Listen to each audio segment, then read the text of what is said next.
110 ஆண்டுகள் ஆயிடுச்சு என்கிறீர்கள். இதே தமிழ்நாட்டில் என்னைய போல தனித்து நின்று ஒரு தொகுதியிலாவது டெபாசிட் வாங்கி கட்டுங்களே.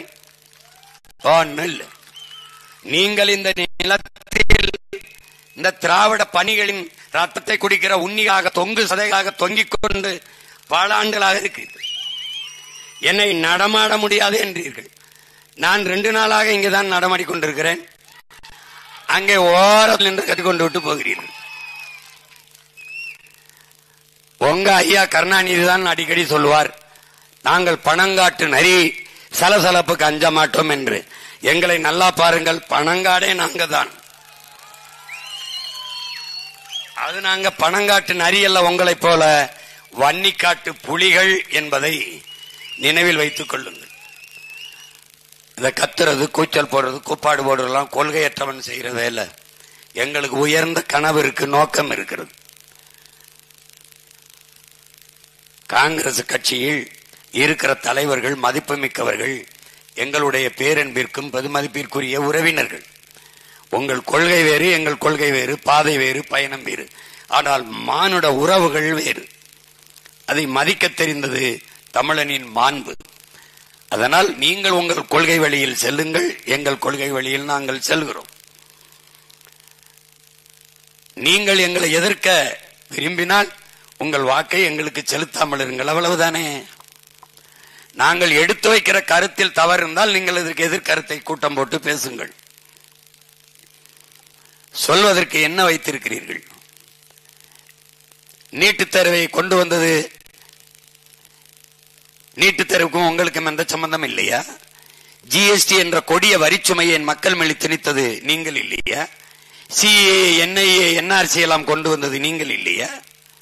என்ஐஏ என்கிற கொடிய ஆழ்த்துக்கு சட்டத்தை இந்த நாட்டில் திணித்தது நீங்கள் இல்லையா? எதை வைத்து நீங்கள் கோபப்படுகிறீர்கள்? எந்த உரிமைக்கு எங்களுக்கு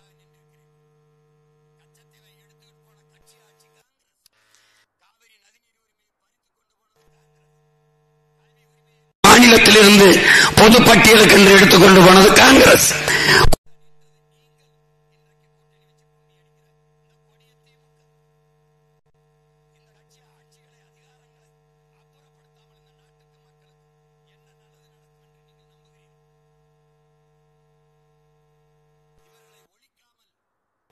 எந்த ஒரு நல்லதும் இங்க நடக்காது. திரும்பி திரும்பி இதுதான். ஐயா கருணாநிதி வருவார், ஒரு கங்காரு குட்டி போல ஐயா ஸ்டாலினை வகுத்திலேயே சுமந்து வந்து இறக்கி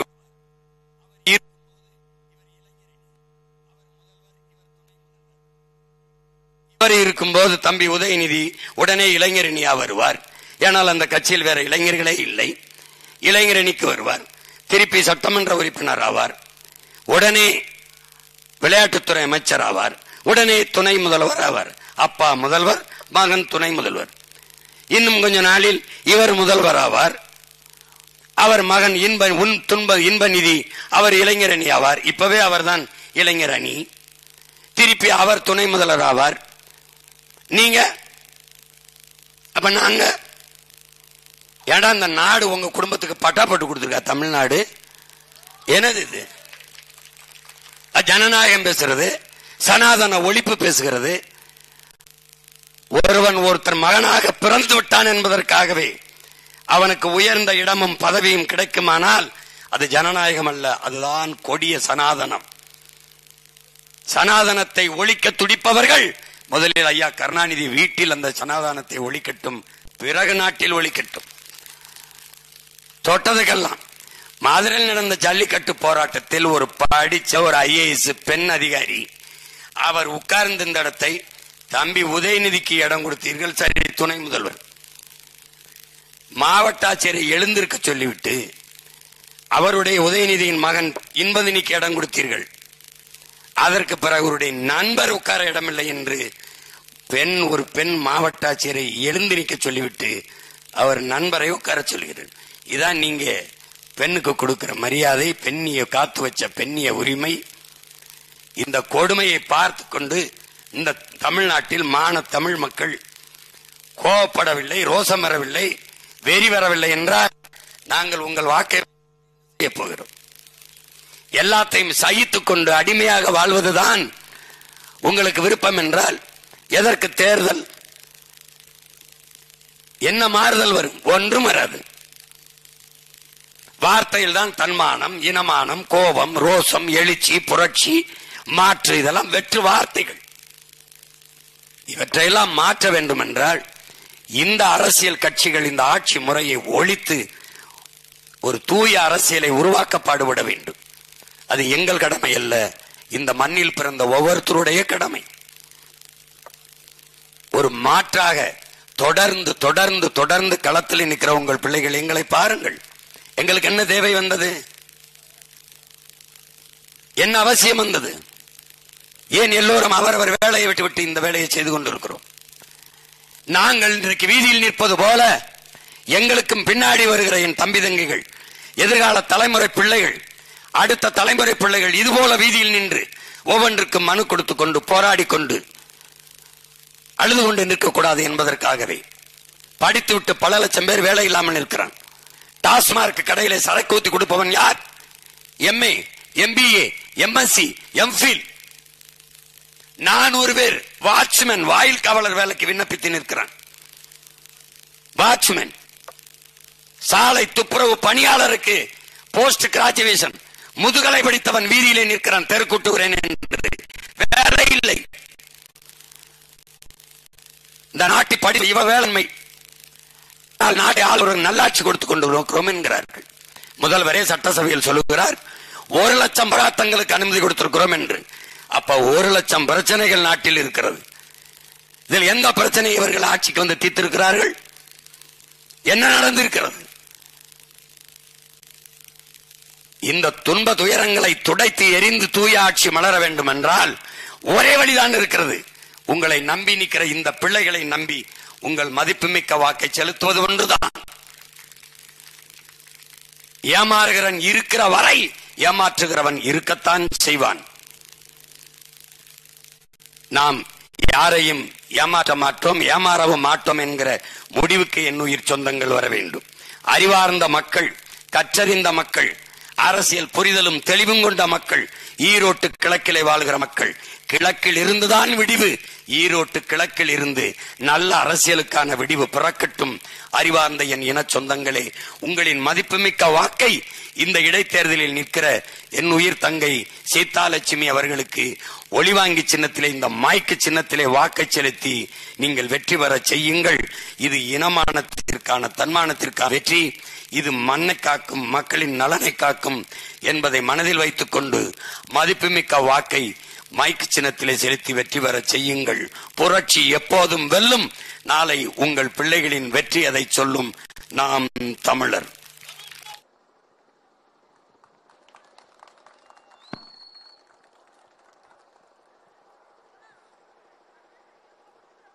எங்களின் உயிரோடும் உணர்வோடும் கலந்து வாழுகின்ற அன்பு சொந்தங்கள் அனைவருக்கும் வணக்கம்.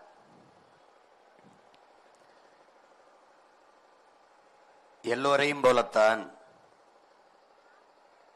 இந்த மண்ணில் இதுவரை இருந்த அரசியல் கட்சிகள் எங்களுக்கானது, என் மண்ணுக்கானது, என் மக்களுக்கானது, என் நிலத்திற்கானது, அதன் வளத்தை காப்பாற்றுவதற்கானது, என் மொழிக்கானது, என் இலக்கியத்திற்கானது, என் கலைக்கானது, என் வரலாற்றுக்கானது, என் வழிபாட்டுக்கானது, என் மலைக்கானது, என் காடுகளுக்கானது, என் கடலுக்கானது, என் ஆறுக்கானது, என் அருவிக்கானது என்று நாங்கள் எண்ணிக்கொண்டிருந்தோம். ஒரு காலகட்டத்தில் இவர்களெல்லாம் எங்களுக்கு ஏதாவது ஒன்றென்றால் தங்களுக்கு நேர்ந்தது போல முன்னின்று காப்பார்கள் என்று நம்பிக்கொண்டிருந்தோம். என்னுடைய ஆருயிர் இளவல் கல்வியாளர் ஹுமாயூன் அவர்கள் குறிப்பிட்டது போல, எங்களுடைய கொள்கை பரப்பு செயலாளர் தம்பி சாட்டை துரைமுருகன் அவர்கள் கூறியது போல, எங்கள் உயிருக்கு நிகரான மொழி தமிழ். மற்ற இனங்களுக்கெல்லாம் மொழி ஒரு தொடர்பு கருவி. எங்களுக்கு மொழி உயிர்.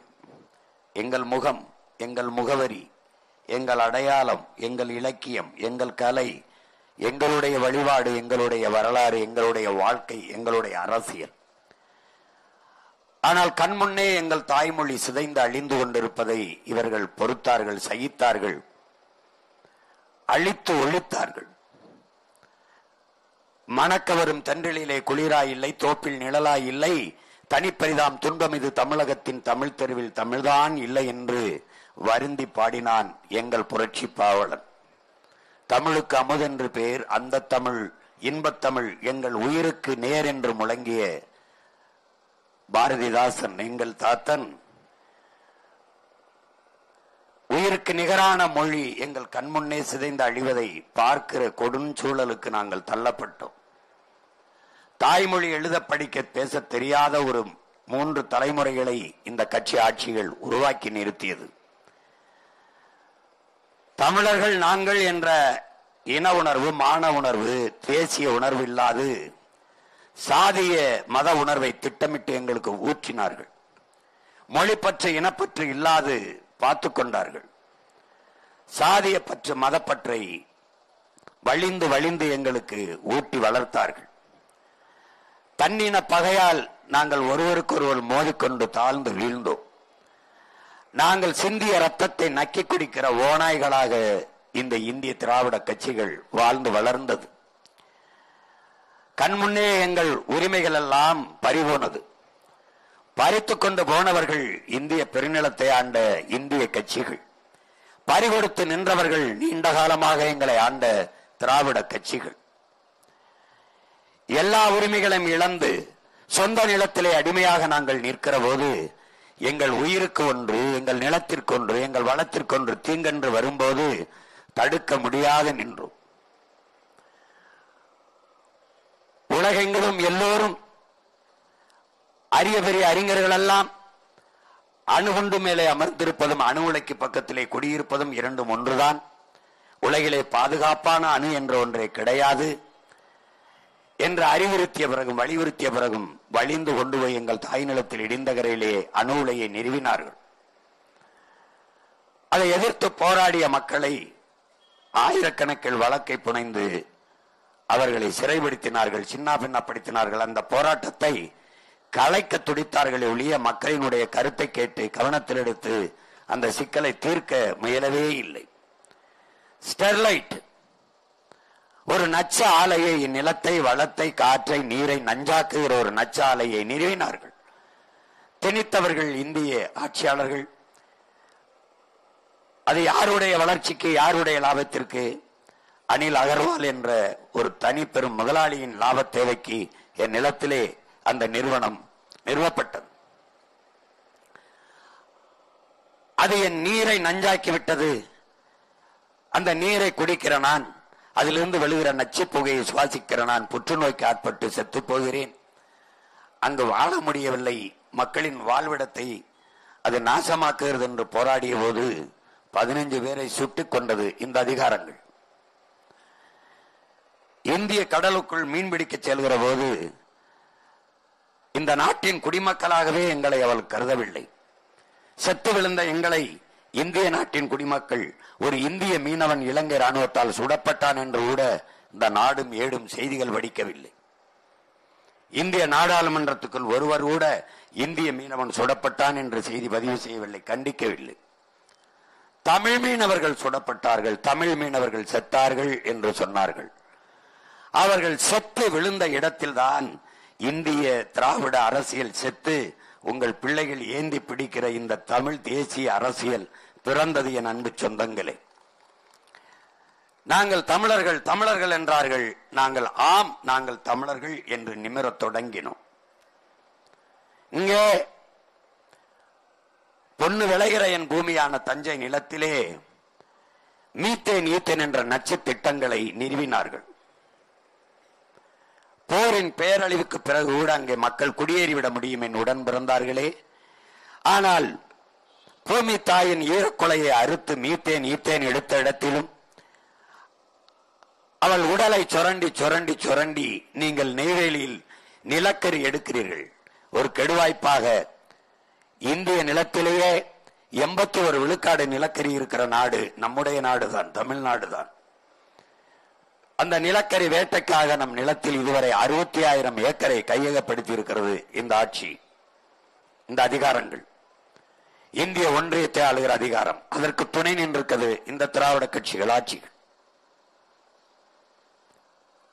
ஆனால் அந்த நெய்வேலி பழுப்பு நிலக்கரி தீர்ந்து விட்ட பிறகு, அவர்கள் வெளியேறிவிட்ட பிறகு அந்த நிலத்தில் மறுபடியும் நம் மக்களை குடியேற்ற முடியாது.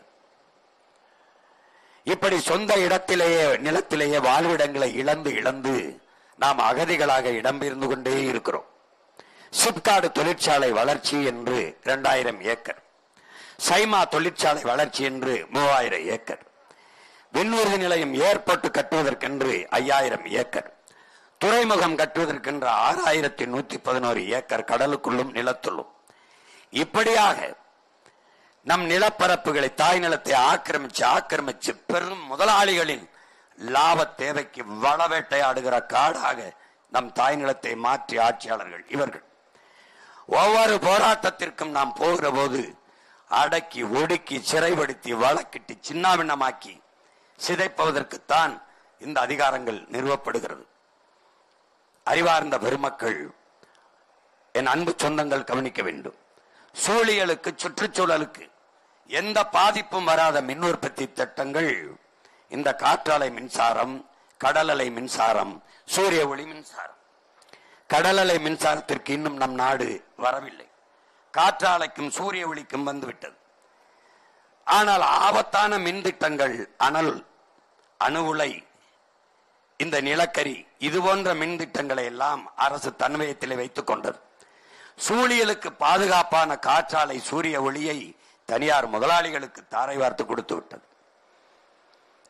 இந்த நிலப்பரப்பு முழுதும் காற்றாலை மின்சாரத்தை தயாரிக்கிறவர்கள் அரசாங்கம் அல்ல, தனிப்பெரும் முதலாளிகள். இங்கே பெரும்பெரும் முதலாளிகள் 1000 ஏக்கர் 500 ஏக்கரிலே சூரிய ஒளியில் மின்பூங்கா அமைக்கிறார்கள்.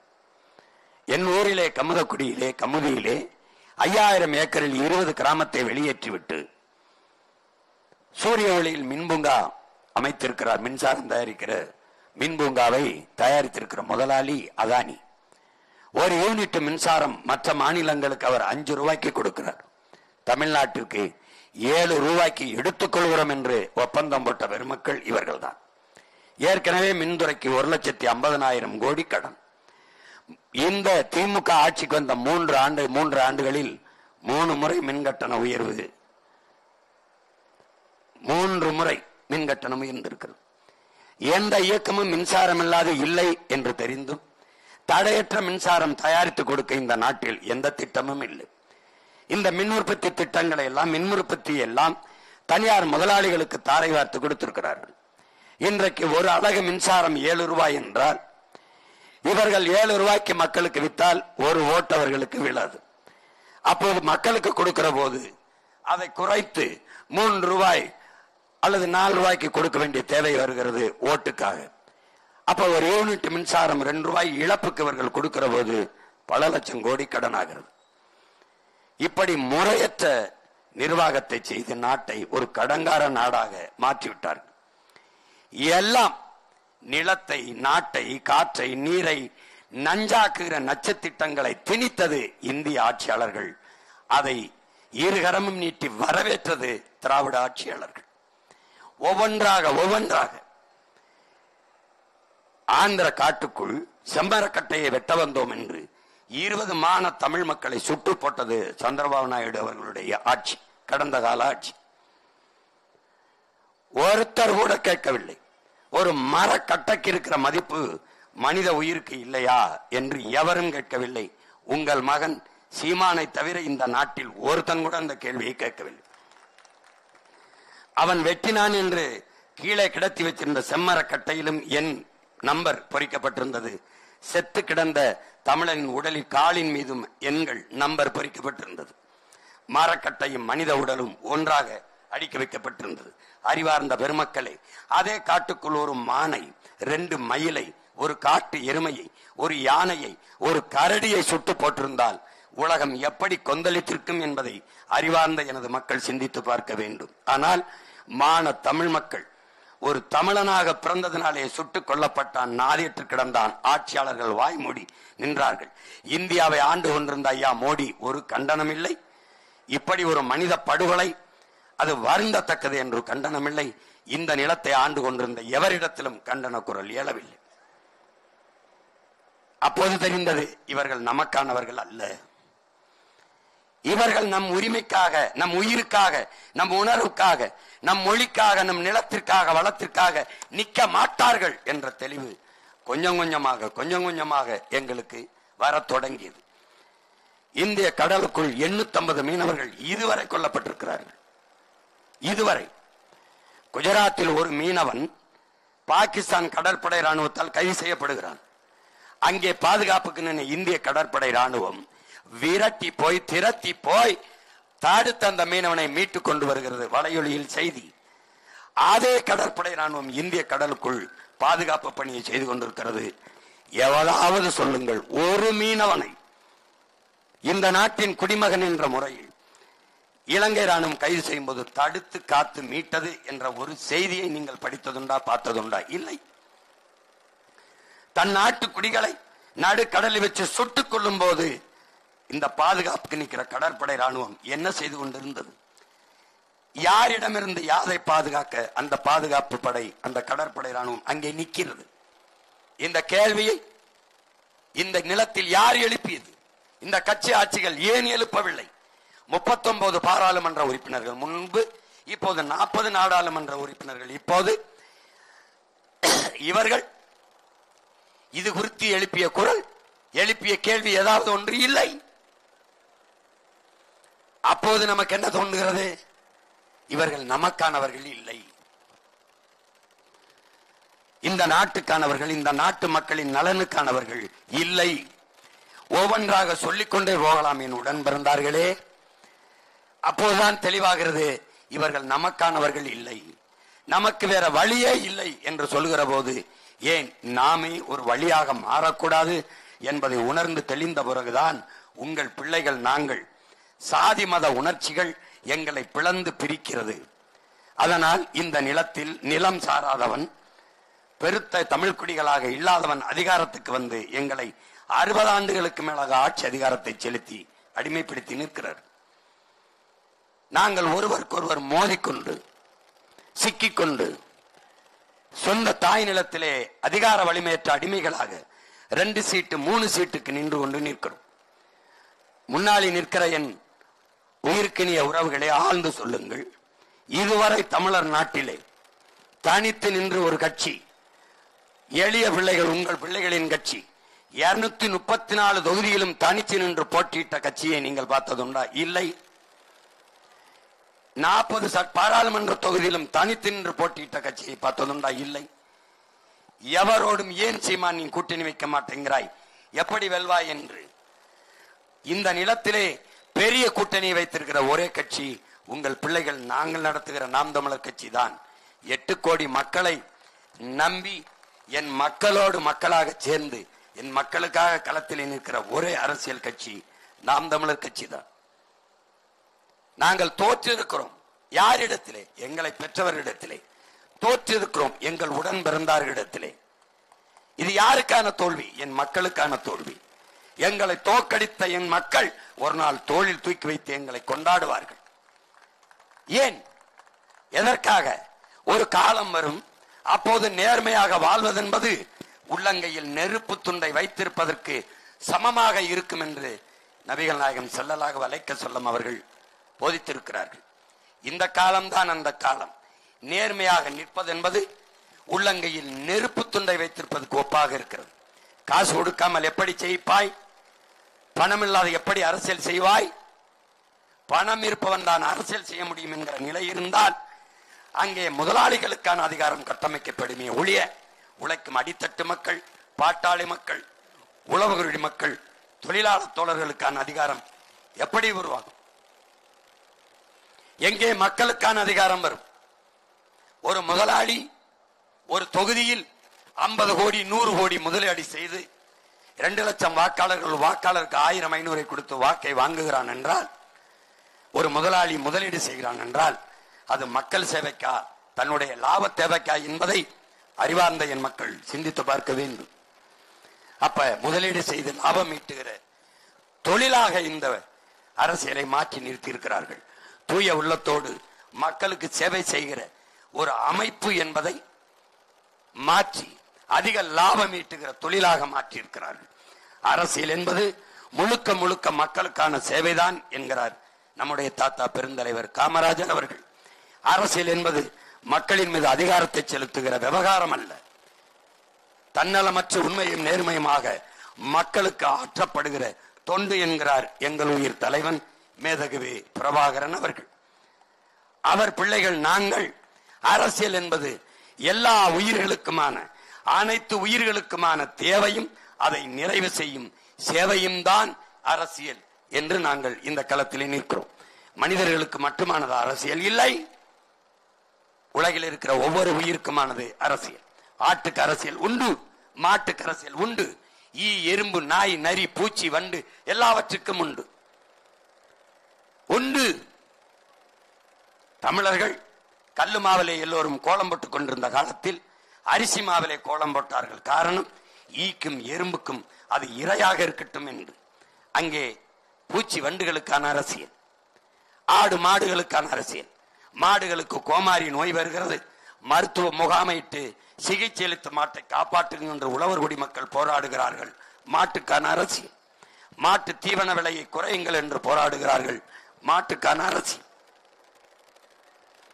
அறிவார்ந்த பெருமக்களே, காடுகளில் நாம் பயணிக்கிற போது இங்கே பிளாஸ்டிக் போத்தல்களை, பாலித்தீன் பொட்டலங்களை போடாதீர்கள் என்று எழுதி வைக்கிறார்கள். காரணம், மானும் வரையாடும் காட்டு எருமைகளும் அதை தின்றுவிட்டு செத்துவிடும் என்று எழுதி வைக்கிற இடத்தில் அது காட்டு விலங்குகளுக்கான அரசியல். காடுகளில் சிகரெட்டை புகைத்துவிட்டு தீக்குச்சியை போட்டு விடாதீர்கள், காடுகள் எரிந்துவிடும் என்று பதாகை எழுதி வைக்கிறார்கள். அது காடுகளுக்கான அரசியல். எல்லாவற்றுக்கும் அரசியல் இருக்கிறது. மனிதனுக்கு மட்டுமானது அரசியல் என்று எண்ணுவது தவறானது. இது உலக உயிர்களின் உலகம். அந்த ஒவ்வொரு உயிருக்கும் அரசியல் இருக்கிறது. ஒரு உயிர் பூச்சி செத்தால் என்ன, வண்டு செத்தால் என்ன, நாய் செத்தால் என்ன, நரி செத்தால் என்ன, காக்கை செத்தால் என்ன, மைனா செத்தால் என்ன, சிட்டு செத்தால் என்ன என்று எண்ணிக்கொண்டிருக்கிறீர்கள். காக்கை செத்ததை பார்க்க நாம் இருக்கிறோம், நாய் சாவதை பார்க்க நாம் இருக்கிறோம், நரி புலி யானை சாவதை பார்க்க இருக்கிறோம். நாளைக்கு இவை எதுவும் இல்லை என்றால் நாம் செத்து போவோம், பார்க்க எவரும் இருக்க மாட்டார்கள். இந்த உலக உயிரியல் உண்மையை உணராத எனது மக்கள் எங்களுக்கு வாக்கு செலுத்தி ஒரு பயனும் இல்லை, ஒரு பயனும் இல்லை. பூச்சி செய்கிற வேலையை, வண்டு செய்கிற வேலையை எந்த எந்த எந்த எந்த மனிதனும் செய்ய முடியாது. உங்களுடைய தோட்டத்தில் எல்லா செடிகளும் பூக்கும், வேளாண் பெருங்குடி மக்களே, எல்லா செடிகளும் பூக்கும். ஆனால் பூச்சியும் வண்டும் தேனீக்களும் வண்ணத்து பூச்சிகளும் ஒரு பூச்சி ஒரு பூவில் உட்கார்ந்து தேனை தன் உணவுக்கு உண்டு, இன்னொரு பூவில் உட்கார்ந்து தேனை தன் உணவுக்கு உண்ணும் போதுதான் இந்த பூவில் ஒட்டிய மகரந்தத்தை தன் மூக்கிலும் ரெக்கையிலும் ஒட்டி கொண்டு போய் இன்னொரு பூவில் உட்கார்ந்து கடத்தும் போதுதான் அது கரு கொண்டு சூழ் கொண்டு காய்க்கும். இல்லை என்றால் பூக்கும் எந்த செடியும் காய்க்காது. உற்பத்தி விளையாமல், விளைச்சல் விளையாமல், உற்பத்தி பெருகாமல் வறுமை வரும். பூச்சியும் வண்டும் செய்கிற பணியை எவனும் செய்ய முடியாது. அதனால் அற்ப பூச்சிதானே என்று கருதி விடாதீர்கள். நீங்கள், என்னுடைய அப்பா பெரிய தகப்பன் நம்மாழ்வார் அவர்கள் கேட்கிறார்கள், மனிதனின் அறிவு கண்ணுக்கு தெரியாத நுண்ணுயிரோடு மோதி செத்து போனது, போட்டிட்டு தோற்று போனது என்று. அறிவார்ந்த பெருமக்களே, தோசை மாவை உங்கள் அறிவியல், உங்கள் விஞ்ஞானம், உங்கள் சயின்டிஸ்டுகள் புளிக்க வைக்க முடியுமா? முடியாது. தோசை மாவை கண்ணுக்கு தெரியாத பூஞ்சை, காளான், பாக்டீரியாக்கள் என்கிற பல லட்சக்கணக்கான நுண்ணுயிரிகள் தான் அதை புளிக்க வைக்கிறது. பாலை உங்களால் தயிராக்க முடியுமா? முடியாது. உங்கள் விஞ்ஞானத்தால் ஆக்க முடியாது. பாலை தயிராக்க கண்ணுக்கு தெரியாத அந்த நுண்ணுயிரிகளால் தான் ஆக்க முடியும். நீங்கள் செடிக்கு தண்ணி ஊத்துகிறீர்கள், மரத்துக்கு தண்ணி ஊத்துகிறீர்கள். அந்த தண்ணீரை உங்க செடியும் மரமும் தனக்கு உணவாக எடுத்துக்கொள்ள முடியுமா? முடியாது. பிறகு எப்படி? உங்கள் கண்ணுக்கு தெரியாத அதன் வேருக்கு கீழே பல கோடிக்கணக்கான நுண்ணுயிர்கள் இருக்கிறது. கையில் எடுத்து பாருங்கள் என் உடன் பிறந்தார்களே, அது மண்ணல்ல, பல கோடிக்கணக்கான உயிர்களின் திரட்டு என்பதை நீங்கள் உணர்வீர்கள். அந்த நுண்ணுயிர்கள் தன் உணவு தேவைக்கு நீரை உண்டு அதை மரம் செடிகளுக்கு உணவாக மாற்றி கொடுக்கிறது. அதுதான் உயிரியல். நீங்கள் பூச்சி, வண்டு, இந்த நாய், நரி, நண்டு, நத்தை என்று எண்ணி விடாதீர்கள். நண்டு இந்த இடத்தில் மண்ணை தின்று, இந்த இடத்தில் மண்ணை தின்று மண்ணை வளப்படுத்துகிறது.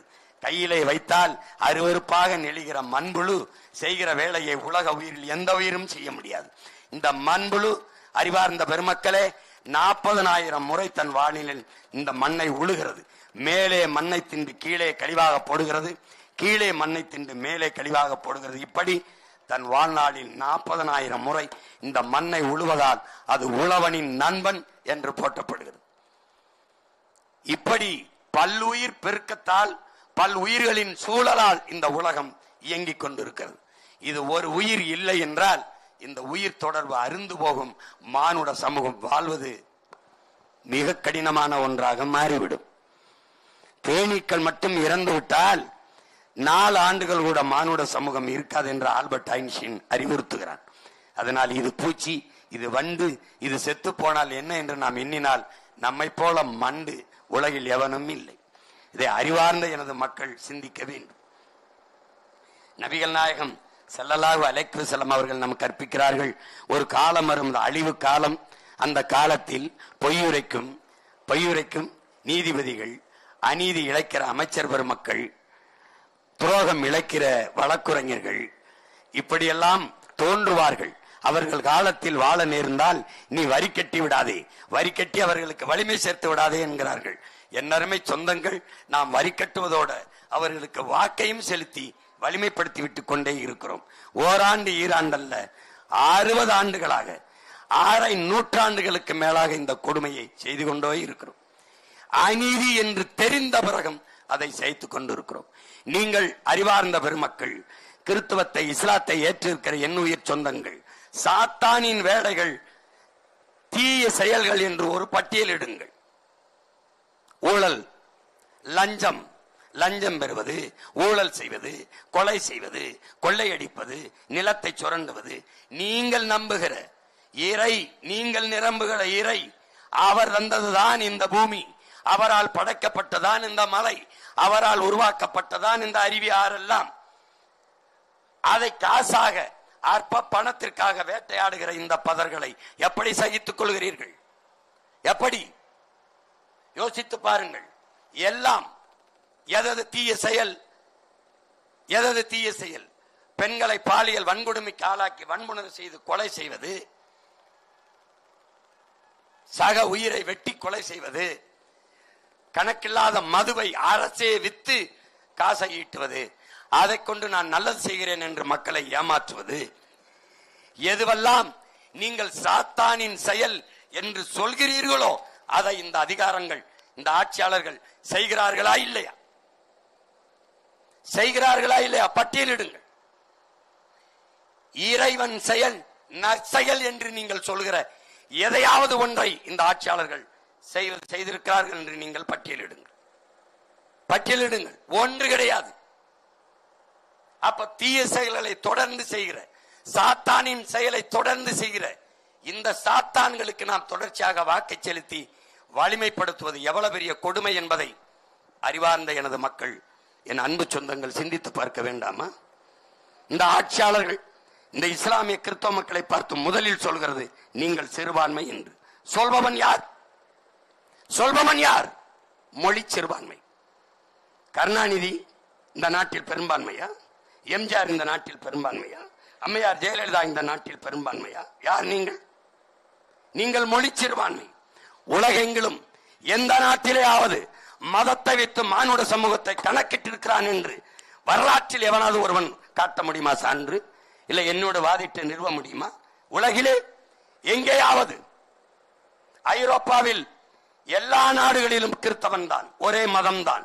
பிறகு ஏன் இத்தனை நாடுகளின் உயிர் சொந்தங்களே? எதற்காக? எதற்காக டென்மார்க்? எதற்காக சுவிஸ்? எதற்காக நார்வே? எதற்காக பிரான்ஸ்? எதற்காக ஜெர்மன்? எதற்காக?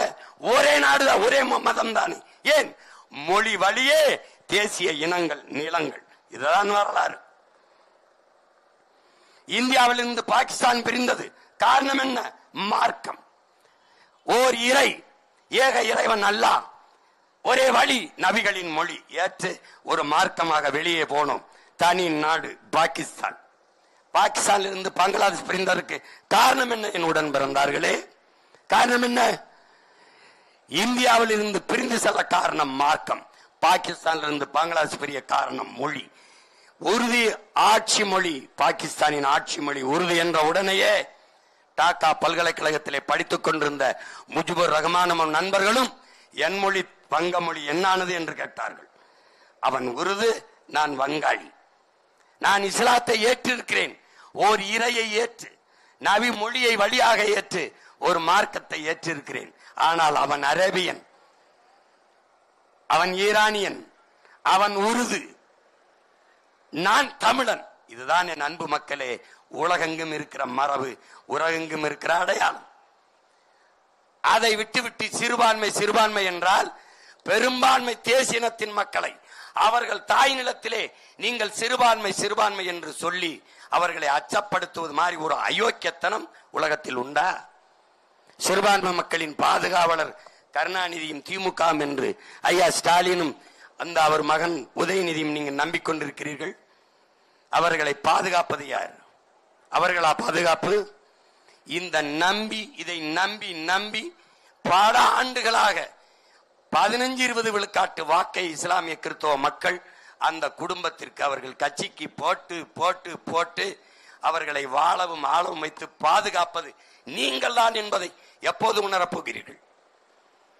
அவர்களுக்கான பாதுகாப்பு நீங்கள் தான், உங்களுக்கான பாதுகாப்பு அவர்கள் அல்ல என்பதை என்று உணர்ந்து தெளிகிறீர்களோ அன்று இந்த மகனுக்கு ஓட்டு போடுங்கள். போதும். நீங்கள் என்றைக்கு பெரும்பான்மை தேசியத்தின் மக்கள் என்று தெளிவு பற்றி எழுச்சி கொள்கிறீர்களோ அன்றுதான் இந்த நாடு மக்களும் நிம்மதியாக வாழ முடியும். இந்த நிலத்திலே ஆகப்பெரும் தலைவன் ஒருத்தன் பிறந்தான். எங்களுடைய தாத்தா கண்ணியமிக்க காகித மில்லத்தவர்கள். காகித மில்லத்தென்றால் நல்வழி காட்டும் பேரொளி என்று பொருள். அதன் பிறகு ஒரு புரட்சியாளன் வந்தான், என்னுயிர் அண்ணன் பழனி பாபா என்கிற ஒரு புரட்சியாளன். அவன் சொன்னான், என் உடன் பிறந்தார்களே, என்னரும் தமிழ் மக்களே, நீங்கள் சாதி மதங்களாக பிளந்து பிரிந்து நின்றீர்கள் என்றால் தனிமைப்படுத்தப்படுவீர்கள், அச்சுறுத்தப்படுவீர்கள். மொழி இனமாக இணைந்து நின்றீர்கள் என்றால் வலிமை பெறுவீர்கள், பாதுகாப்பாக வாழ்வீர்கள் என்றார். தமிழர்களே, தமிழர்களே, இன பற்று கொள்ளாதீர்கள், இன உணர்வு கொள்ளாதீர்கள், இன வெறி கொள்ளுங்கள், இல்லை என்றால் நீங்கள் ஆளப்படுவீர்கள், ஒருபோதும் ஆளமாட்டீர்கள் என்றார். அந்த மகனின் வார்த்தையை எண்ணி பாருங்கள். அவன் சொன்னான், நான் இறந்தால் திமுகவின் கொடியை, அந்த இருவண்ண கொடியை என் நெஞ்சில் மீது போர்த்தி புதையுங்கள் என்று சொன்னான். அவனே இறுதி நாளில் சொன்னான், மானமுள்ள ஒரு தமிழன் திமுகவுக்கு ஓட்டு போடுவானா என்று சொன்னான். ஏன் சொன்னான்? அவன் மானமுள்ள தமிழன், அதனால் சொன்னான். நாங்கள் ஏன் நிற்கிறோம்? மானமுள்ள தமிழர்கள் இந்த தீய அரசியல் சக்திகளை ஒழித்து தூய அரசியலை தமிழர் நாட்டில் நிறுவ வேண்டும் என்பதற்காக நிற்கிறோம். நாங்கள் எடுத்து வைக்கிற அரசியல் கோட்பாடுகளை ஆழ்ந்து கவனியுங்கள். சரி என்று பட்டால் வாக்கு தாருங்கள், இல்லை அவர்களுக்கே போடுங்கள். எங்களை தூக்கி சுடுகாட்டில் போடுங்கள். ரோட்ல போட்டு விட்டீர்கள், இனி சுடுகாட்டில் போட வேண்டியதான் ஒண்ணு, போட்டு விட்டு போங்கள். அவர்களுக்கு வாக்கை போடுங்கள், எங்களுக்கு வாக்கரிசி போடுங்கள். வேற ஒன்றும் சொல்வதற்கு இல்லை. இதுபோல தொடர்ந்து தொடர்ந்து தோற்றாலும் துவண்டு போகாமல் நம்பிக்கையோடு இந்த அரசியல் களத்திலே நிற்கிற ஒரு அரசியல் படையை உலக வரலாற்றில் இந்திய துணைக்கண்டத்தில் ஏதாவது ஒரு அரசியல் கட்சியை நீங்கள் காட்ட முடியுமா? முடியாது. மற்ற கட்சிகள் இருந்தால் தோற்று போன பிறகு உடனடியாக கூட்டணி வைத்துவிடும். 8.22 விழுக்காடு வாக்கு, 8.5 விழுக்காடு. இன்றைக்கு இருக்கிறதிலே தனித்த அதிக பெரும்பான்மை அதிக வாக்கை வைத்திருக்கிற ஒரே கட்சி எங்களுடைய கட்சி தான். நாங்கள் வியாபாரம் செய்வதற்கு எதுவுமே தேவையில்லை. இப்போதே இந்திய தேர்தல் என்றால் ஃபேமிலிக்கு 1000 கோடி, பார்ட்டிக்கு 1000 கோடி. பேரம் பேசியவர்கள் உண்டு. 500 கோடி தமிழ்நாட்டு தேர்தலிலே 50 சீட்டு, 45 சீட்டு, துணை முதல்வர், அதுபோக 2 அமைச்சர் என்று பேரம் பேசியவர்கள் உண்டு, பேசிக்கொண்டிருப்பவர்களும் உண்டு. வியாபாரம் செய்து பிழைக்கலாம். இந்த வாக்கு போதுமானது. எங்களுக்கு வேண்டியது வியாபாரம் அல்ல, விடுதலை. அதனால் தான் தனித்து தனித்து தனித்து தொடர்ந்து போட்டியிடுகிறோம். நாங்கள் செய்ய வந்தது பிசினஸ் அல்ல, பொலிட்டிக்கல் ரெவல்யூஷன், மாறுதல். அறிவார்ந்த என் இஸ்லாமிய சொந்தங்களை, கிறிஸ்துவ பெருமக்களே, என் அண்ணன் பழனி பாபா சொல்றார், இஸ்லாம் not a religion, it's a revolution என்று. புரட்சியால் பூத்த மார்க்கம் ஸல்லல்லாஹு அலைஹி வஸல்லம் அவர்கள் இந்த பூமியிலே கட்டி எழுப்பிய இஸ்லாம் மார்க்கம். கிறிஸ்தவம் அநீதிக்கு எதிராக புரட்சி தீயை இந்த பூமியில் பற்ற வைக்கவே நான் வந்தேன் என்கிறார் இறைமகன் இயேசு. அந்த வழியில் நின்று சற்றும் தளர்ச்சி இல்லாத போராடி கொண்டிருக்கிற உங்கள் பிள்ளைகள் எங்களுக்கு, எங்கள் கைகளிலே உங்கள் வலிமை மிக்க வாக்கை தந்து எங்களை வலிமை மிக்க அரசியல் ஆற்றலாக மாற்றுங்கள். அதை தவிர இந்த மண்ணுக்கு மக்களுக்கும் ஒன்றும் கிடையாது. எங்களை பாருங்கள், அதிகாரம் இல்லை, ஆனால் நான் பெற்ற அளவிற்கு இந்த நாட்டில் எந்த ஆட்சியாளர்களும் மக்களின் குறைகளை தீர்க்க மனுக்களை பெற்றதில்லை. இது ஏக இறைவன் அல்லாஹ் மேலே, இறைமகன் இயேசு மேலே, என் தமிழ் மேலே, என் தாயின் மேலே, என் தலைவன் பிரபாகரன் மீது சத்தியம். இன்று கூட நாங்கள் வீழ்கிறது மேற்கு தொகுதியிலே நாங்கள் நீண்ட காலமாக வாழ்கிற இடத்தை இந்த ஆட்சியாளர்கள் இடிக்கிறார்கள், காப்பாற்றவா என்று. இன்னைக்கும் உங்கள் மகன் சொல்கிறேன், டங்ஸ்டன் தொழிற்சாலை, டங்ஸ்டன் சுரங்க தொழிற்சாலையை நிறுவார்கள் என்றார்கள். என்னை தாண்டித்தான் இந்த நிலத்தில் நீ ஒருபடி மண்ணை எடுக்க முடியும், முடியாது என்றேன், கைவிட்டார்கள். 8 வழி சாலை என்றார்கள், கற்களைத்தான் நூண்ட முடியும், சாலை போட முடியாது என்றேன், முடியாது. பேனா சிலை என்றார்கள், வைத்துப்பார் உடைக்கிறனா இல்லைன்னு, வைக்கல. இன்றும் பரந்தூர் விமான நிலையத்தில் விண்ணூர்தி நிலையம் கட்டுவேன் என்று சொல்லிக் கொண்டிருக்கிறார்கள். சொல்லிக் கொண்டுதான் இருக்க முடியும். ஒரு செங்கலை கூட நான் இருக்கிறவரை வைக்க முடியாது.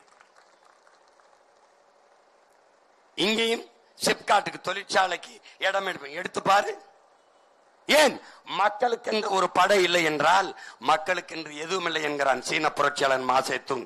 இங்கே என் மக்களுக்கென்று ஒரு படை இருக்கிறது, பிரபாகரன் பிள்ளைகளின் படை, புரட்சிகர அரசியல் படை, நாம் தமிழர் என்கிற படை. என் மக்களின் உரிமையை பறிகொடுத்து விட்டு உங்கள் ஓட்டை வாங்கி நான் என்ன செய்ய போகிறேன்? நான் ஓட்டை வாங்கி நிற்பதே இந்த மண்ணின் மக்களின் உரிமையை பாதுகாக்கத்தான். அந்த உரிமைகளை எல்லாம் இழந்துவிட்டு, நிலத்தை, வளத்தை எல்லாவற்றையும் இழந்துவிட்டு நான் வாக்கை பெற்று வென்று போய் என்ன செய்ய போகிறேன்? வென்று போனவர்கள் என்ன செய்தார்கள்? அதனால் மாற்றத்தை விரும்பி நிற்கிற மக்கள், மாற்றத்திற்காகவே தொடர்ந்து களத்தில் நிற்கிற உங்கள் பிள்ளைகளை கைவிட்டு விடாது. நம்பி நிற்கிற பிள்ளைகளை கைவிட்டு விட்டார்கள் தமிழ் மக்கள் என்ற வரலாற்று பதிவு வராமல் நம்பி நின்ற பிள்ளைகளை வெல்ல வைத்து வரலாற்றை மாற்றினார்கள். பணம் இருப்பவன் தான் அரசியல் செய்ய முடியும் என்கிற நிலையை மாற்றினார்கள். அதிகாரத்தில் இருப்பவன் தான் இடைத்தேர்தலில் வெல்வான் என்ற விதியை மாற்றி எழுதினார்கள். ஈரோடு கிழக்கிலே வாழ்கிற மக்கள், கிழக்கில் தான் விடியும், இந்த கிழக்கில் விடியட்டும் தமிழ்நாட்டிற்கு. அன்பு மக்களே, உங்கள் மதிப்புமிக்க வாக்கை இந்த ஈரோடு கிழக்கு இடைத்தேர்தலை போட்டியிடுகிற என் உயிர் தங்கை சீதா லட்சுமி அவர்களுக்கு ஒளிவாங்கி இந்த மாய்க்கு சின்னத்திலே செலுத்தி உங்களுக்கான வெற்றியை தொடங்குங்கள், மக்களுக்கான அரசியலை தொடங்குங்கள். புரட்சி எப்போதும் வெல்லும். உங்கள் பிள்ளைகள் எங்களின் வெற்றி அதை சொல்லும். நன்றி, வணக்கம். நாம் தமிழர்.